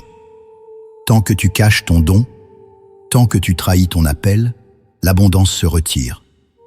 Elle attend que tu reviennes à ton axe. Là seulement, elle descend. Chapitre 11e. L'abondance t'est retirée. Quand tu résistes à ta mission. Elle avait une voix que l'on n'oubliait pas. Pas parce qu'elle était forte, mais parce qu'elle traversait. Lorsqu'elle parlait, même les vents se taisaient. Dès l'enfance, les anciens disaient qu'elle avait le don du feu. Ce feu, c'était sa parole. Ce feu, c'était ses mains. Elle savait apaiser, elle savait révéler. Mais elle ne voulait pas de ce destin. Trop risqué, trop exposé, trop étrange. Alors elle choisit autre chose. Elle devint commerçante, discrète, efficace, rassurante. Les jours passèrent, les années s'empilèrent. Extérieurement, tout allait bien. Elle vendait, elle vivait, elle respirait. Mais lentement, quelque chose s'éteignait. Ses pas devenaient lourds, ses pensées brumeuses. Les ventes ralentirent. Les couleurs de la vie se ternirent. Elle consulte un médecin, puis un autre. Rien. Son corps allait bien. C'est son souffle qui fuyait. Et puis vinrent les rêves. Toujours les mêmes. Ses mains brûlaient. Ses mains étaient des torches. Et dans le rêve, des foules l'étendèrent vers elle. Pas pour être frappée, mais pour être guérie. Elle se réveillait en sueur, la gorge serrée. Elle refusait encore. Jusqu'au jour où un enfant entra dans sa boutique. Il ne dit rien. Il se tenait là, les yeux ouverts, les paumes tournées vers elle. Et il dit simplement « Tu sais ». Puis il sortit. Ce fut ce jour-là qu'elle comprit. Ce n'était pas une boutique qui l'attendait. C'était un sanctuaire. Le manuscrit sacré l'enseigne sans détour. L'abondance t'est retirée lorsque tu résistes à ta mission. Car l'univers ne soutient pas ce qui trahit sa fonction. Il ne t'envoie pas de ressources pour fuir. Il t'envoie ce que tu peux porter dans ta vérité. Lorsque tu refuses ce que tu es venu faire, tu déclares inconsciemment « Je ne suis pas prêt ». Et l'invisible, fidèle à ton essence, se retire. Pas par vengeance, par cohérence. Tu veux recevoir, mais refuses de rayonner. Tu veux l'abondance, mais tourne le dos à l'endroit où elle doit descendre. Tu pries pour des portes qui ne mènent nulle part. Car la seule vraie ouverture est celle que tu portes déjà en toi. Cette voix, ce feu, ce regard, ce souffle. Tu sais exactement ce qu'il est. Tu sais ce que tu devrais faire, là, maintenant. Ce que tu retardes, ce que tu caches, ce que tu maquilles, ce que tu abandonnes en silence chaque matin en te levant. Et tant que tu continueras à t'éloigner de cet appel, tu sentiras que tout s'éteint autour de toi, même les choses que tu fais bien. Car l'univers n'investit que dans ce qui est vivant. Et ce qui est vivant, c'est ta mission. Non celle que les autres t'ont donnée, pas celle que tu t'es construit pour plaire ou survivre, mais celle qui t'habite même quand tu veux l'oublier, celle qui revient dans les silences, dans les rêves, dans les malaises, dans les absences et surtout dans les pertes. Car parfois, la perte est une pédagogie. Tu ne comprends pas pourquoi tout ralentit, pourquoi tout se ferme, pourquoi les portes se verrouillent. Mais ce n'est pas une punition, c'est un rappel. Tu ne vis pas ce que tu es venu incarner, tu refuses encore, tu diffères, tu attends le bon moment. Mais il n'y a pas de bon moment pour être vrai. Il n'y a que maintenant. Le manuscrit dit « Lorsque tu n'es pas à ta place, l'univers se retire, jusqu'à ce que tu l'appelles depuis ton axe. » Et cet appel ne se fait pas avec des mots. Il se fait avec une décision, une offrande, une reprise d'engagement. Tu n'as pas à savoir comment, tu as à dire oui. Tu as à t'agenouiller intérieurement et dire « Je ne fuis plus, je suis là, utilise-moi ». Tu veux savoir où se trouve ta mission ? Elle est là où tu as le plus peur. Elle est là où tu trembles quand tu t'imagines faire ce que ton âme réclame. Elle est là où tu t'es interdit d'aller. Et ce verrou, c'est lui qui bloque l'abondance. Tu peux nettoyer, bénir, méditer. Si tu ne reviens pas à ton feu, tout cela sera comme de la cendre dans le vent. La femme aux mains de feu, lorsqu'elle accepta enfin de quitter sa boutique, n'avait rien. Aucun plan, aucun réseau. Seulement cette intuition sacrée. Elle devait poser ses mains sur ceux qui souffraient. Elle ouvrit une pièce, simple, vide, un tapis, une lumière, et elle s'assit. Elle n'avait même pas encore de nom à mettre sur ce qu'elle faisait. Mais les gens vinrent, un par bouche à oreille, par rêve, par hasard. Et chaque jour, ses mains devenaient plus vivantes. L'argent revint. Mais cette fois, il venait en silence. Il venait comme une conséquence, pas comme un but. Le manuscrit enseigne un rituel simple et exigeant, le rituel de l'aveu sacré. Prends un parchemin symbolique ou une simple feuille. Écris ce que tu sais être ta mission, même si cela te fait peur, même si cela semble fou, même si cela te semble impossible. N'écris pas pour que ce soit lisible, écris pour que ce soit vrai. Puis, lis-le à voix haute. Dans un lieu calme. Personne ne doit entendre sauf l'invisible. Et lorsque tu l'as lu, brûle-le. Non pour l'effacer, pour l'embraser, pour l'envoyer dans les sphères où la parole devient acte. Et chaque jour, à l'aube ou au crépuscule, tiens-toi debout, les paumes tournées vers le ciel, les yeux clos, et dis « Je suis prêt à ne plus fuir ce que je suis ». Répète, respire, reste. Ce moment devient une encre, une signature vibratoire, un signal envoyé dans l'éther. Je suis revenu. Souviens-toi, la richesse te cherche, mais elle ne descendra que dans le canal que tu es vraiment. Si tu insistes pour être quelqu'un d'autre, elle ne saura pas où entrer. Elle passera à côté, pas parce qu'elle t'ignore, parce que tu t'es déguisé. Et le déguisement, même s'il est beau, même s'il est efficace, bloque la lumière. Lorsque tu entres dans ta mission, tu n'as pas besoin de réclamer l'abondance. Tu n'as pas besoin de calculer, de convaincre, de courir. Tu deviens une porte. Et cette porte s'ouvre. Et derrière elle, la rivière coule. Tu ne sais pas d'où. Tu ne sais pas comment. Mais elle est là. Elle te reconnaît. Le jour où tu poses ton premier pas dans ton vrai rôle, tout commence à respirer différemment. Ton corps, ton espace, ton nom. Tu ne vis plus à côté. Tu vis dedans. Et c'est là, là seulement, que le manuscrit sacré inscrit ton nom dans la lignée de ceux qui ne trahissent plus l'appel. Là seulement que la fortune invisible t'entoure, non pour te flatter, mais pour te servir parce que tu sers enfin. Tu peux dire oui et pourtant mourir lentement. Tu peux obéir et pourtant trahir ta lumière. Car ce que tu acceptes sans joie devient poison. L'univers ne récompense pas le sacrifice sans feu. Il bénit l'action vivante, même imparfaite.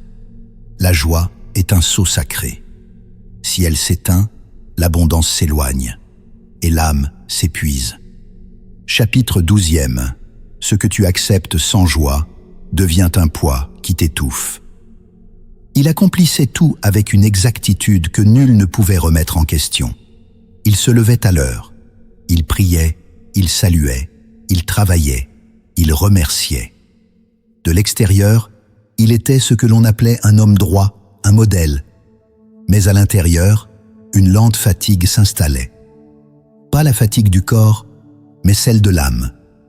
Celle qui ne vient pas du trop faire, mais du mal faire. Il ne refusait rien. Mais il ne rayonnait plus.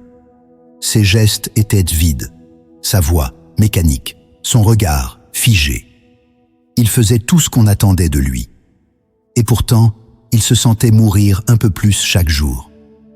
Un matin, alors qu'il balayait la cour du sanctuaire comme il le faisait depuis 20 ans, une enfant passa, le regarda longuement, puis lui demanda « Pourquoi ton visage ne chante-t-il jamais ?» Elle ne resta pas. Elle repartit en courant, les bras pleins de lumière. Mais lui, il resta figé. Cette phrase le transperça plus sûrement qu'une épée. Il rentra chez lui, s'assit et se mit à pleurer. Non de douleur, de reconnaissance. Car il savait qu'il avait accepté sa vie, mais qu'il l'avait acceptée sans joie. Le manuscrit sacré est sans ambiguïté. Ce que tu fais sans feu, même si c'est juste, devient poison. Le monde invisible ne répond pas à la conformité. Il répond à la vibration. Ce n'est pas ton obéissance qui attire l'abondance, c'est ta présence vivante. Et cette présence exige la joie, pas la joie facile, exubérante, superficielle. La joie intérieure, la joie discrète, celle qui s'éveille quand ton être dit un vrai oui. Un oui sans résistance, un oui sans effort. Tu peux rester dans un engagement, dans une mission, dans une relation, dans une œuvre. Et pourtant, si la joie s'est retirée, tout devient lourd. Et cette lourdeur étouffe le souffle. Elle ferme les canaux, elle crispe la vibration. Et l'abondance, sentant cela, recule. Elle ne fuit pas. Elle attend que tu rallumes le feu. Mais si tu persistes, si tu continues à faire ce qui ne vibre plus, simplement parce que tu l'as toujours fait, ou parce que c'est le bon choix, alors l'invisible te détournera. Pas pour te punir, pour te réveiller. Tu as peut-être accepté un travail, un rôle, un mode de vie. Tu as peut-être dit oui à un engagement. Et peut-être que ce oui était juste, à un moment donné. Mais les choses changent. Les fréquences évoluent. Ce qui était vivant peut devenir figé. Et ce qui était joyeux peut devenir mécanique. Et là réside le piège. Tu continues par loyauté. Tu continues par habitude. Tu continues parce que c'est plus simple que de réévaluer. Mais le manuscrit est clair. Ce que tu acceptes sans joie devient une corde autour de ton souffle. L'univers lit ton énergie. Il lit ton oui intérieur. Et s'il sent que tu dis oui avec le visage baissé, le cœur fermé, alors il ne t'envoie plus rien. Il attend. Il te teste. Il te pousse à l'écoute. Et il commence à retirer les choses. Non pas les choses mauvaises, les choses mortes. Celles que tu t'obstines à porter alors qu'elles n'ont plus d'élan. Celles que tu tiens comme un sac de pierre, par devoir, par peur ou par mémoire. La joie est une signature sacrée. Elle n'a rien de frivole. Elle n'est pas légère. Elle est vibrante. Elle est l'indice secret que tu es à la bonne place. Et si elle s'est éteinte, tu dois l'écouter. car cette extinction, si elle est ignorée, devient un appel au vide. Et ce vide appelle la perte. La plupart des gens n'ont pas perdu leur mission. Ils ont perdu la joie dans leur mission.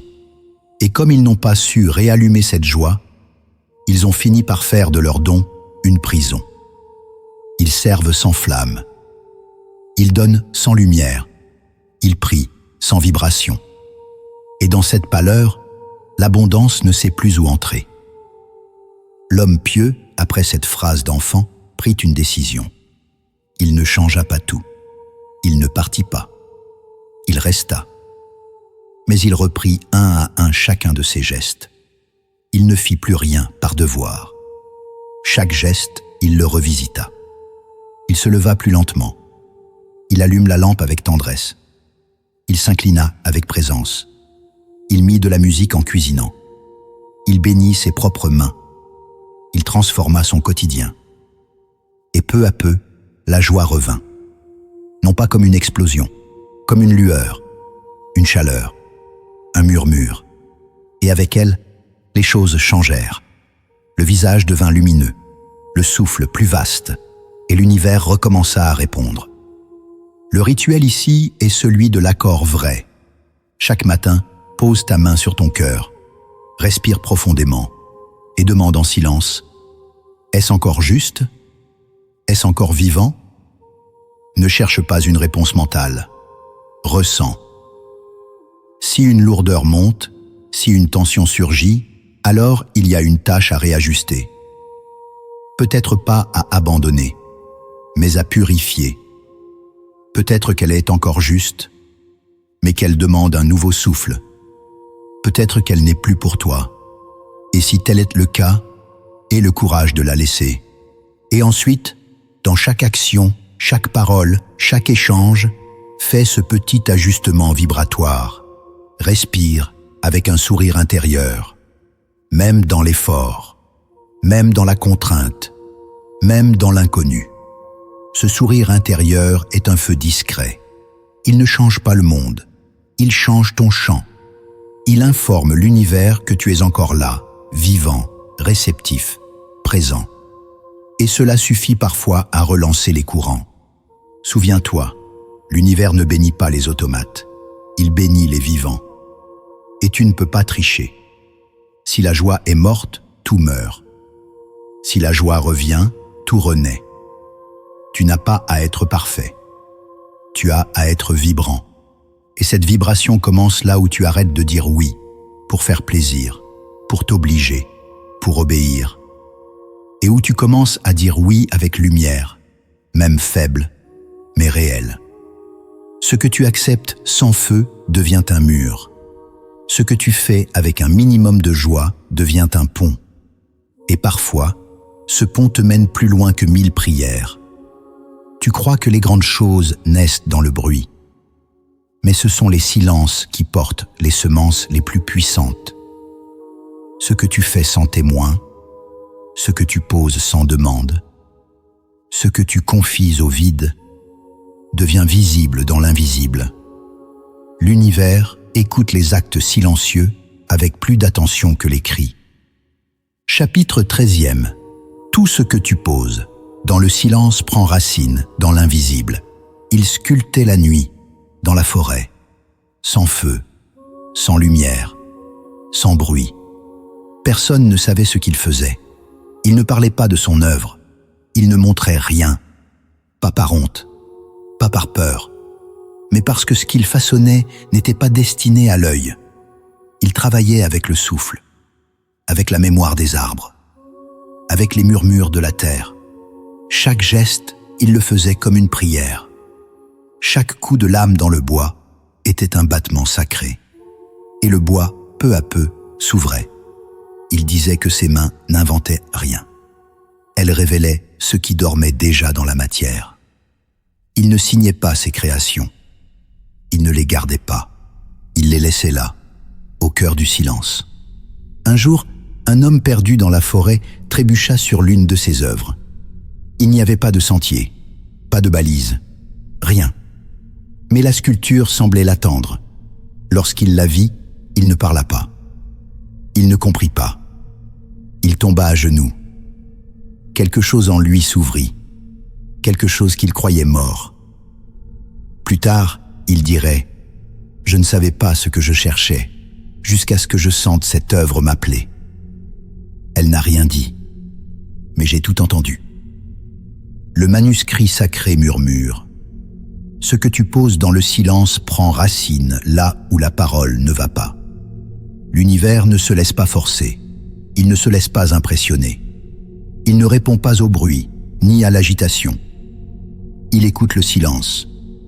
Il lit l'intention qui ne s'écrit pas. Il sent les gestes faits sans spectateur. Et c'est dans ces gestes-là que les choses prennent corps.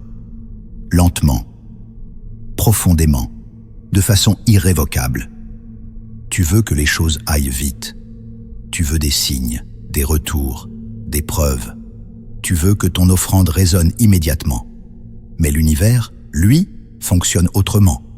Il prend ce que tu déposes dans le silence, il le plante, il le cache, il le nourrit, et il attend.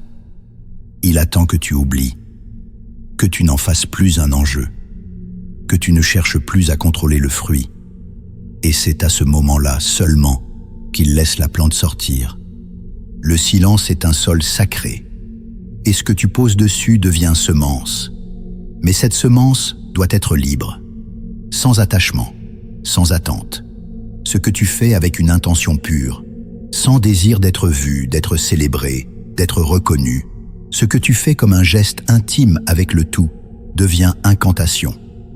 Et cette incantation agit, invisiblement, inéluctablement. Tu crois que ce sont les grandes actions qui transforment le monde. Mais ce sont les petits gestes faits avec une densité absolue. Une parole murmurée dans la nuit. Une pensée bénissante lancée vers un inconnu. Une larme déposée sur un nom ancien. Un objet remis à sa juste place. Un acte de pardon prononcé dans la chambre du cœur. Aucun de ces gestes ne sera perdu. Tous sont enregistrés. Tous sont amplifiés. Tous sont multipliés par l'invisible.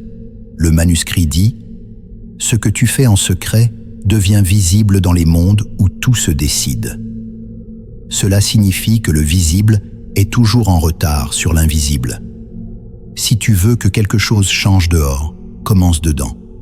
Si tu veux que l'abondance t'entoure, commence par la bénir en silence, sans chercher à l'appeler.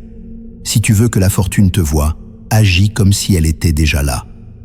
Pose des gestes qui lui font place, pas pour la convaincre, mais pour t'aligner. Il existe un rituel ancien, le dépôt invisible. Il consiste à écrire une décision, une intention ou une prière sur un papier. Pas une liste, pas une demande, une seule chose, une seule vibration. Tu l'écris sans bruit. Tu plies le papier lentement. Tu le déposes dans un lieu caché, un lieu sacré pour toi. Tu ne le relis pas, tu ne le montres pas, tu ne reviens pas dessus. Tu l'oublies consciemment. Tu le laisses vivre. Et cette vie invisible agira. Il y a aussi les gestes silencieux. Ces gestes qui ne servent qu'à l'âme. Poser un objet sur une pierre. S'agenouiller dans une pièce vide. Allumer une bougie sans raison. Saluer un arbre. Marcher sans but, mais avec une attention sacrée. Ces gestes nourrissent l'invisible plus sûrement que 1000 discours, car ils sont offerts sans contrepartie. Et l'univers reconnaît cette offrande. Le sculpteur de la forêt ne voulait pas être connu. Il ne cherchait pas à transmettre un message. Il agissait parce que c'était son axe. Et en agissant ainsi, il avait transformé toute la région. Les arbres autour de ces sculptures poussaient différemment. Les animaux s'y arrêtaient. Les enfants venaient y rêver. Ils ne savaient pas tout cela. Ils ne le voyaient pas. Mais l'invisible, lui, le tissait. Souviens-toi, tout ce que tu poses dans le silence devient un germe dans le royaume où tout commence. Et ce royaume ne répond pas à tes cris. Il répond à ton feu discret, à ta fidélité secrète, à ta présence offerte. Tu n'as pas besoin de crier pour être entendu. Tu n'as pas besoin d'expliquer. Tu as besoin de faire, de poser, d'aimer en silence, de bénir sans témoin, de créer sans validation. Et tu verras, le monde changera. D'abord en toi, puis autour de toi. Car dans le langage du manuscrit, le secret est une lumière qu'on offre au monde sans la montrer. Et cette lumière, même si personne ne la voit, éclaire là où il faut. Tu peux prier, travailler, bénir.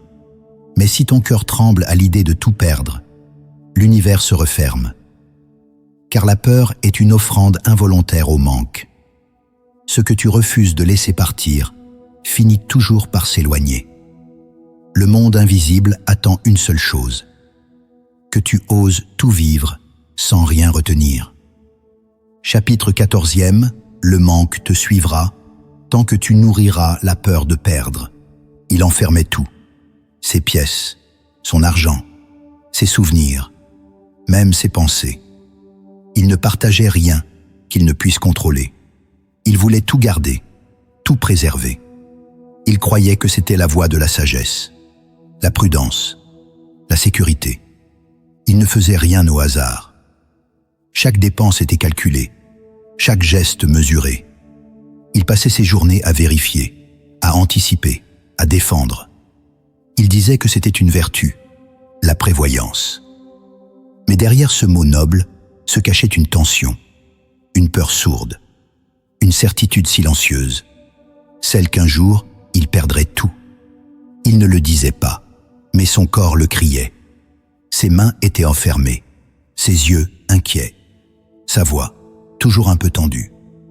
Et malgré ses richesses, malgré sa maison pleine, il ne dormait jamais vraiment en paix. Puis un jour, l'imprévisible, une étincelle, un feu, une nuit.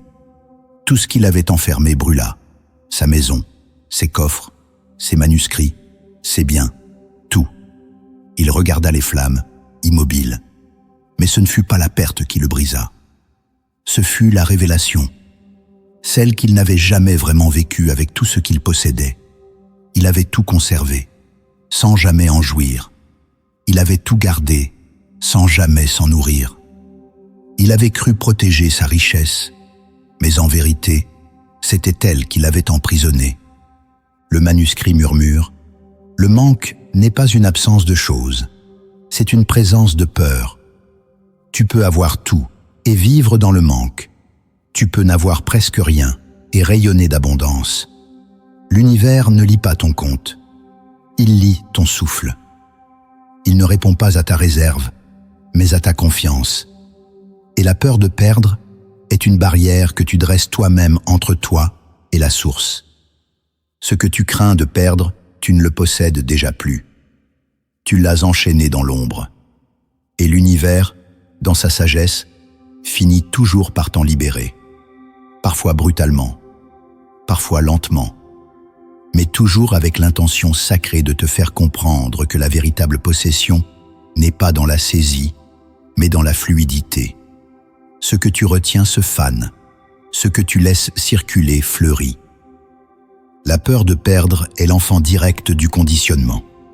Tu as appris que la vie est incertaine, que le monde est dangereux, que tout peut s'effondrer. Tu as vu les pertes, les échecs, les chutes, et tu en as conclu qu'il fallait retenir, serrer, accumuler. Mais cette conclusion, si logique soit-elle, est toxique, car elle crée un champ vibratoire fermé. Et dans ce champ, la vie ne peut plus respirer. L'abondance s'y sent étrangère. Elle y suffoque, elle s'éloigne. Le manuscrit enseigne « Ce que tu donnes avec foi revient. Ce que tu retiens avec peur s'éteint. » Il ne s'agit pas ici de tout lâcher. Il s'agit de transmuter l'attachement, d'entrer dans cette posture intérieure où tu es capable de dire « Je choisis cela, je l'aime, je l'accueille, mais je peux vivre sans. » Ce « je peux vivre sans » est une formule magique. Il ne tue pas le lien. Il l'illumine. Il ne détruit pas la valeur. Il la libère. Le marchand du feu, après avoir vu sa maison partir en cendres, ne reconstruisit pas. Il partit. Non pas dans la fuite, mais dans la découverte. Il apprit à donner, à partager, à s'offrir sans condition. Il ne fit pas vœu de pauvreté, il fit vœu de circulation. Et dans cette circulation, il découvrit une paix qu'il n'avait jamais connue. Et, sans s'y attendre, l'abondance revint. Mais cette fois, elle ne l'alourdissait plus. Elle le portait. Le rituel de ce chapitre est celui du lâcher sacré. Choisis une chose à laquelle tu tiens trop. Un objet, une habitude, une pensée, une peur. Prends-la, écris-la, regarde-la, remercie-la, puis remets-la à l'univers. Brûle ce papier, ou enterre-le, ou offre cette chose à quelqu'un d'autre.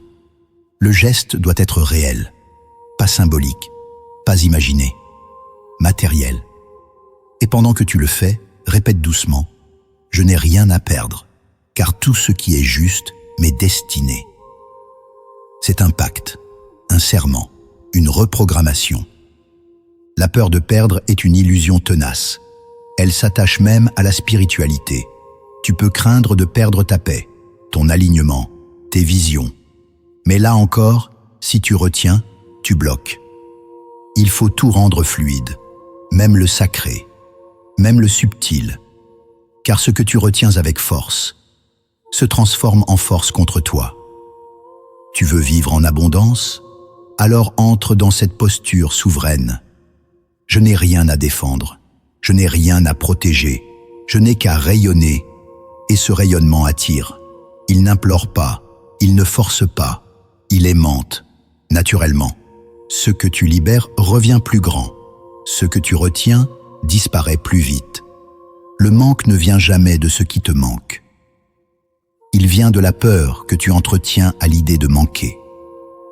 Et cette peur, une fois transmutée, fait place à une paix si vaste que même le vide devient plein.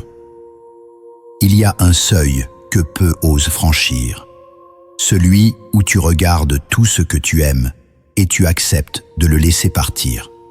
Ce seuil ne détruit rien, il te révèle. Ce n'est qu'au moment où tu n'as plus peur de perdre que l'univers commence à te confier ce qu'il ne donne à personne. Chapitre 15e. Quand tu es prêt à tout perdre, tu commences à tout posséder. Il se tenait seul, dans la salle du trône. Plus de conseillers, plus de soldats, plus de sujets. Le royaume tenait encore debout, mais lui, il savait. La fin approchait. Il avait conquis, défendu, protégé, agrandi. Il avait bâti des alliances, traversé des guerres, soulevé des peuples. Il avait possédé tant de choses que le monde entier aurait pu l'envier. Mais en cette nuit, il regardait tout cela avec des yeux neufs. Le trône n'était plus qu'un siège, le sceptre, un morceau de bois doré, et les murs de pierre, autrefois imposants, n'étaient que des échos figés. Il ferma les yeux, il posa les paumes sur ses genoux, et il murmura « Je suis prêt ». Ce qu'il ne savait pas, c'est que ce murmure avait été entendu, non par les oreilles humaines, mais par la voûte invisible qui veille. Une lumière douce frôla les colonnes. Une paix étrange s'installa. Car ce que le roi venait de faire, peu le font. Il avait consenti à tout perdre. Et dans ce consentement, il avait ouvert une porte que le pouvoir seul ne peut forcer. Le manuscrit sacré l'affirme. C'est au bord du dépouillement que s'ouvre la vraie souveraineté. Tant que tu tiens, tu es tenu. Tant que tu protèges, tu es vulnérable. Tant que tu refuses de lâcher, tu n'as rien compris. Car le véritable héritage n'est pas ce que tu possèdes. C'est ce que tu incarnes lorsque tout disparaît. Et dans cet instant nu, si tu tiens encore debout, alors l'univers sait que tu es prêt. La peur de perdre est la racine du contrôle. Tu veux sécuriser, verrouiller, assurer, maintenir. Tu crois que ta force dépend de ta capacité à tout retenir. Mais tu ne fais que retarder l'éveil. Car tant que tu n'as pas été dépouillé, tu ne sais pas qui tu es. Tu sais qui tu veux être, qui tu prétends être. Mais pas qui tu es, quand il ne reste plus rien. Il ne s'agit pas de chercher la perte. Il ne s'agit pas de mépriser la matière, ni de méjuger les attaches. Il s'agit de les bénir, puis de les laisser libres, de pouvoir dire « Je t'aime, mais je peux vivre sans toi ». Et dans cette parole, quelque chose bascule, car ce que tu es prêt à perdre cesse de te posséder. Le manuscrit murmure encore. Le vide volontaire est la matrice de toutes les renaissances. Celui qui marche nu devant l'univers, sans artifice, sans justification, sans demande, devient un roi sans couronne, mais dont le règne dépasse les frontières, car il règne d'abord sur lui-même. Il existe un rituel ancien, que l'on appelait le rite de la nudité sacrée. Dans certains ordres oubliés, le novice, avant d'être initié, devait se dépouiller de tout. Vêtements, nom, histoire, objets, titres. Il entrait dans un cercle de silence, sans bagage, sans passé, sans promesse. Et dans ce vide, les anciens l'observaient. Non pour le juger, mais pour sentir si son cœur tenait encore debout, si son regard tremblait, si son souffle était stable. Car c'est dans le vide que l'être authentique apparaît. Ce rituel n'a pas disparu, il sommeille. Et tu peux l'accomplir. Tu n'as pas besoin d'un temple, tu n'as pas besoin d'un ordre, tu as besoin de silence, d'un lieu sans témoin. Et là, tu laisses tomber les rôles. Tu n'es plus père, ni fille, ni amant, ni guide, tu es. Et tu dis à voix haute, « Je suis prêt à tout perdre, car ce qui demeure est moi. » Et là, une bascule, un effondrement, puis une paix. Tu n'attendais rien, mais tu reçois tout, car la fortune invisible ne descend pas sur ceux qui amassent. Elle descend sur ceux qui osent ne plus rien saisir. Ce n'est pas une punition, c'est un pacte sacré entre ton âme et l'univers. Ceux qui ont tout perdu et qui continuent de bénir sont les vrais possédants, car ils ont conquis la seule chose qu'aucune force ne peut leur retirer, leur alignement, leur souveraineté, leur paix. L'abondance n'est pas un volume, c'est une vibration. Et cette vibration ne peut émerger qu'au cœur du lâcher-prise absolu. Le roi, avant de mourir, convoqua ses sages. Il leur dit « Notez ceci. Ce que j'ai appris ne tient pas dans les murs ni dans les lois. Il tient dans un souffle. Le jour où j'ai accepté de tout perdre, j'ai reçu un royaume que nul n'avait vu. Ce royaume ne s'achète pas, ne se transmet pas, il se révèle dans le vide. » Et les sages, en silence, comprirent que le vrai règne venait de commencer. Tu es arrivé au seuil. Non celui que franchissent les curieux, mais celui que seuls les initiés atteignent. Tu as marché à travers des chapitres qui ne parlaient pas seulement à ton esprit, mais à ton feu intérieur. Tu as entendu les paroles d'un livre qui ne s'écrit pas avec de l'encre, mais avec du souffle, du silence et des serments que l'on ne dit jamais à voix haute. Ce manuscrit que tu viens de traverser ne t'a pas été donné par hasard. Il t'a été confié, car il ne s'ouvre qu'à ceux qui portent en eux la question secrète, celle que les autres évitent. Et s'il existait un autre monde derrière celui-ci, un monde que seuls les cœurs prêts peuvent toucher, tu sais maintenant que la fortune invisible n'est pas une récompense. Elle n'est pas un prix. Elle est une révélation. Elle ne descend pas sur ceux qui demandent, mais sur ceux qui incarnent. Elle ne s'installe pas chez ceux qui calculent, mais chez ceux qui consentent. Car tout ce que tu reçois dans ce monde vient de ce que tu offres dans l'invisible. Et tout ce que tu possèdes vraiment ne peut jamais t'être enlevé. Souviens-toi, la première clé était l'écoute. Pas l'écoute du monde, l'écoute de ce qui murmure en dessous. Ce murmure qui t'a guidé ici, qui t'a ouvert ce livre ancien, qui t'a retenu jusqu'à la dernière page. Ce murmure, c'était ta part la plus noble, celle que tu as souvent étouffée, celle que tu as parfois trahie, mais qui n'a jamais cessé de t'aimer. Et c'est elle, aujourd'hui, qui tient la clé. Tu as vu que chaque richesse extérieure est une ombre d'une richesse plus grande. Tu as compris que le manque vient de l'oubli, que la peur de perdre attire la perte, que ce que tu caches t'empoisonne, et que ce que tu bénis, même dans le noir, se met à fleurir. Tu as entendu les récits, tu as traversé les symboles, tu as accepté, parfois à contre-cœur, de poser les armes, les masques, les résistances. Et te voilà. Le manuscrit ne te demandera rien de plus, car il a tout donné.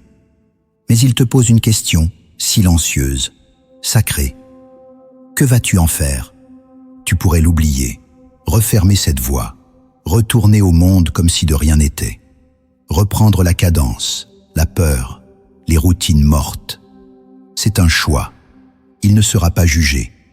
Mais sache-le, maintenant que tu sais, tu ne peux plus ne pas savoir. Le poison de l'oubli aura un goût amer, et chaque fois que tu trahiras la lumière reçue, un feu s'éteindra un peu plus en toi. Mais il y a un autre chemin, plus exigeant, plus invisible, celui de ceux qui deviennent à leur tour des gardiens, pas des maîtres, pas des enseignants, des gardiens, ceux qui ne montrent pas, mais qui incarnent, ceux qui n'enseignent pas, mais qui révèlent, ceux qui n'accumulent pas, mais qui offrent en silence à ceux qui sont prêts. Le gnosis n'est pas une chaîne, c'est une porte, une alcôve cachée dans le tumulte, un espace sacré où certains viennent écouter ce que le monde n'ose plus dire. Et toi, maintenant, tu en es un pilier, car tu as bu jusqu'à la dernière coupe, tu as marché jusqu'à la dernière parole. Tu ne repartiras pas riche de promesses, mais riche d'un souffle nouveau, d'un regard qui transperce, d'une force qui ne cherche plus à convaincre, mais simplement à rayonner. Alors, marche. Reprends ton chemin, mais avec cette lumière secrète dans ta paume. Ne cherche pas à tout changer.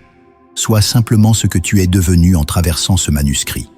C'est suffisant, car le monde, en silence, a besoin de présence comme la tienne. Et si un jour quelqu'un vient à toi et te dit « Je sens qu'il existe autre chose, je le ressens, mais je ne sais pas où chercher », alors ne parle pas, prends une bougie, allume-la et pose-la entre vous deux. Le feu parlera pour toi. Maintenant que tu portes ce flambeau, tu deviens à ton tour gardien de cette lumière. Si ce manuscrit t'a touché, si un fragment de toi s'est éveillé, laisse une trace silencieuse dans les profondeurs. Écris ce que tu ressens dans les commentaires, mais écris-le comme on grave une pierre. Et partage cette lumière avec celui qui cherche encore dans le noir. Ici s'achève la transmission. Mais ton voyage commence.